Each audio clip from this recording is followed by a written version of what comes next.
The state of the Polish army's ammunition stockpile leaves much to be desired, according to the head of the National Security Bureau. I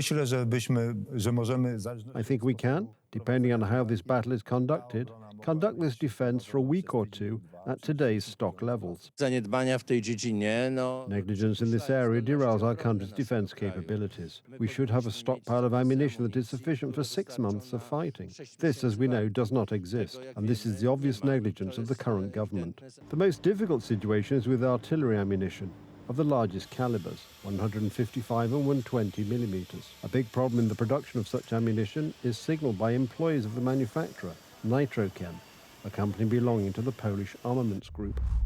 The withholding of key investments and the reduction of production capacity, including 155 millimeter ammunition, raises our serious doubts about the intentions and competence of those in charge. The current investment plan for 2024 has been completed at only 60%, which, with a profit of 90 million zloty, raises questions about the future of our production. The production of artillery munitions is now an absolute priority. The war in Ukraine shows that up to 10,000 such shells are being used daily, so the government should do everything to increase the volume of this essential ammunition in Poland. The problem is that the plan authored by the United Right government to strengthen artillery production, including the National Ammunition Reserve and a new ammunition factory in our country, landed in the trash after the Tusk coalition took power. 14 billion was to go for this strategic purpose, with ammunition purchases on the one hand, and on the other, building up production capacity, that is, expanding and building an ammunition factory.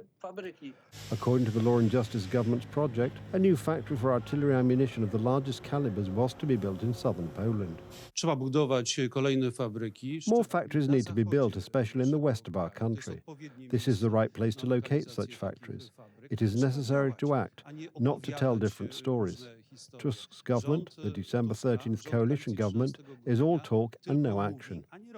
Tusk's government, along with friendly media, first raised alarms about alleged scams in the Polish ammunition company being built with private companies and the alleged loss of state control over a strategic project. When it turned out that the case was stretching the truth, he quietly got rid of the shares. The country must be the factor that guarantees, secures and accelerates certain processes. And at this point, the exit of the state meant that the state was not interested in building this type of production capacity. Because an artillery ammunition manufacturer from the Podkarpacia region, Desamet, also has a problem, as it cannot ask for state assistance today. Decision-making processes have been so significantly prolonged that the fulfillment of the stated goals of increasing ammunition production capacity by, for example, Desamat in Nowa Dęba, is in real danger. It seems that it is quite one thing to make promises to the public and quite another thing to implement them on the part of the Tusk cabinet. We are dealing with something absurd. We are talking about building an army of 500,000, and on the other hand, a diversion when it comes to munitions production. It just doesn't add up mathematically. This is a propaganda message and has nothing to do with reality. Donald Tusk is now arguing that the whole thing will be taken care of for us by the EU, and Brussels-backed programs that are supposed to make the EU safer. Unfortunately, experience with EU programs indicates that the EU may be more interested in supporting countries and producers that are dominant at the moment. EU sources or EU resources is unfortunately a long bureaucratic procedure, and even if there are decisions, the transfer of these funds to Poland and entry into the investment process will be several years, so we cannot rely on EU support in this regard. Because, according to the EU defence resolution supported by the Tusk coalition, Brussels is to take over decision-making on the defence of member states, including the implementation of joint purchases, with our neighbours from across the Oder River, of course. We must strengthen our arms industry. We must also protect our arms industry. Of this I have no doubt. And therefore we must also make sure that in the EU, with regard to decisions on security and defence, the principle of unanimity continues to apply. It seems that, contrary to words, the actions of the current government are unlikely to be conducive to building Polish defense capabilities. Bumar employees in Silesia protested against them today. We are protesting so that the production here will not be extinguished. We are anxious that the production line of the Kram, or cannon howitzer, which was promised and for which funds were provided, be launched. Unfortunately, somehow neither the supervisory board, the owner, nor the management board are taking action to make this happen, and this is an urgent matter. Instead, we have fine words and promises about improving the defense of Poland because, as a classic used to say, to promise twice is like keeping a promise once. This is meant to send a clear and decisive message to the Middle East. The Americans are ready for any scenario. On a tiny island in the middle of the Indian Ocean, B-2 Spirit bombers, used by the US military as a first strike machine, have just landed. According to analysts, however, this is more than a show of force. It is possible that the US is preparing to strike Iran. The B-2 Spirit, considered one of the world's most technologically advanced bombers. Thanks to stealth technology, it is almost undetectable to radar. The Americans very rarely send these machines into the world in peacetime, unless they are preparing for war.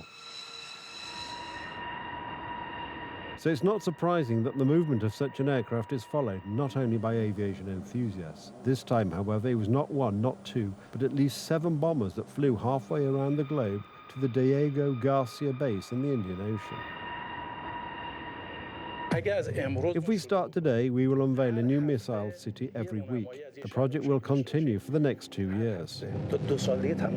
This could be the likely cause of US moves on the Middle East chessboard. Iran has just made public a video showing an underground rocket city. For more than a dozen months, the noose around Tehran has been tightening ever tighter. Washington, in cooperation with Tel Aviv, has been successfully cutting off more terrorist offshoots in the region. As they shoot missiles at ships, randomly shoot missiles at ships, and they make their own missiles. You know, this is not an incompetent group of people. They make their own missiles. They get the missiles also from Iran. It's an offshoot of Iran, another offshoot. You have Hamas, you have Hezbollah, you have the Houthis. You got a lot of stuff going on with Iran. And we sent a letter to Iran. You're going to have to be speaking to us one way or the other pretty soon because we can't let this happen. Trump actually tried diplomacy, but the letter sent to Tehran went unanswered. Iran is overlooking with silence the financing of terrorist groups in the region, building an image as a Middle East dove of peace. We have never been the initiators of conflicts or started quarrels for this or that reason. But if someone starts a conflict, they should know that he will receive a harsh slap.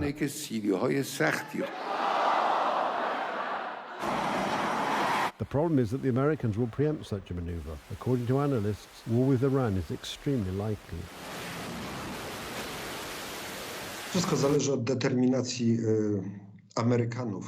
Everything depends on the determination of the Americans and Israel to successfully thwart Tehran's nuclear plans. And as it seems, over the course of at least the last dozen years or so, never has this determination been as strong as it is today. Iranian capabilities today are at their weakest in years. With the fall of the Assad regime in Syria, Russia's withdrawal from there, and the Israeli offensive against Hamas and Hezbollah, Tehran has lost influence in the region. Moreover, many countries will quietly support the Americans who want to eliminate the main player of the card of destabilization in the Middle East.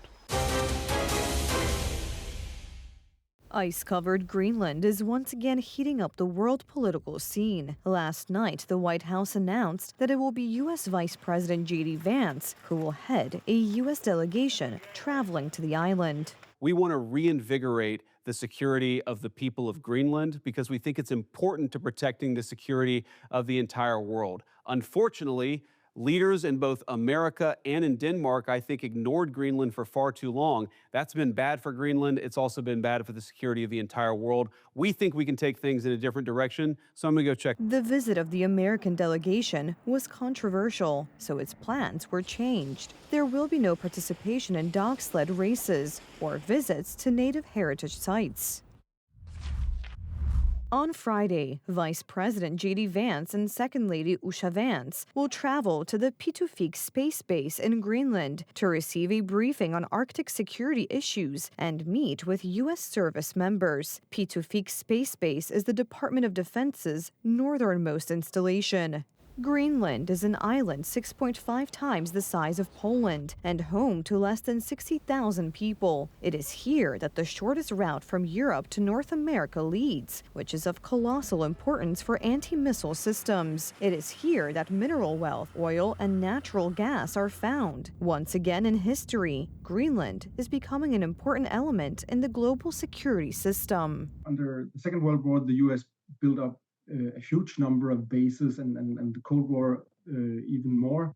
And at maximum, there were more than 10,000 American servicemen in Greenland. Currently, there's one base, the Thule Air Base, which is now called the Pituffik Space Base.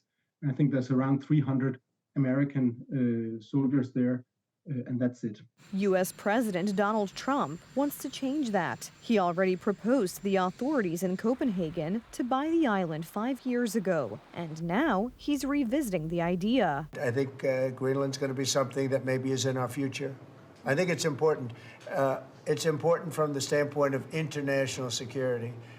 And if you look at the ships outside of Greenland, you have Russia, you have China, you have lots of different people and lots of different places, and it cannot go on the way it is. This is the development that Jørgen Boasen, a staunch supporter of President Trump, is hoping for, saying that Greenlanders, compared to Danes, are second-class citizens. In defense area and mining section, we can be close, very close, and best ally and best partners with everything. I think it will maybe we will have more 40% more money per person in Greenland if we're going to work with the US now. And these days, almost 70% people have not money enough to the end of the month.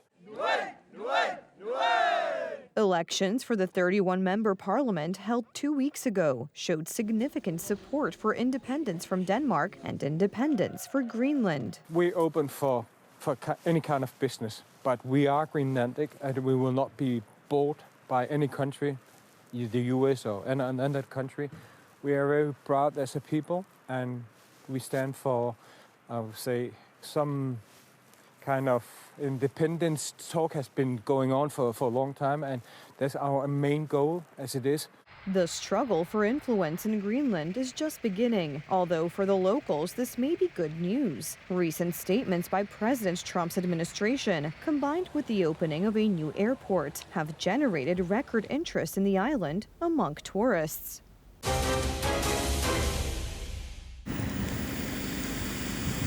At least 24 people have died in fires in South Korea. 9,000 firefighters, the military, and 130 helicopters are battling the elements.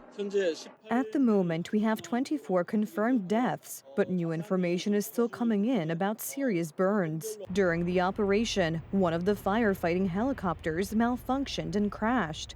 The pilot died on the spot. The helicopter was flying toward us, making a normal sound, but suddenly the engine shut down and the machine collapsed to the ground. First, there was one explosion, and after 30 seconds, there was a second one. The rapidly spreading fire forced more than 30,000 people to evacuate. Temporary centers for the victims of the fire have been organized. It's been 5 days since I have arrived at this shelter, and I don't feel well. Our house has been burned down. My 89-year-old father is in shock. The first day we started providing meals with one truck, but the number of evacuees grew. We also provide meals for the firefighters, so now 2 trucks are not enough. The situation is so serious that authorities in Seoul have declared a state of disaster in the affected zone. We have mobilized all available services, fire department, police, army, and even the U.S. Army stationed in our country.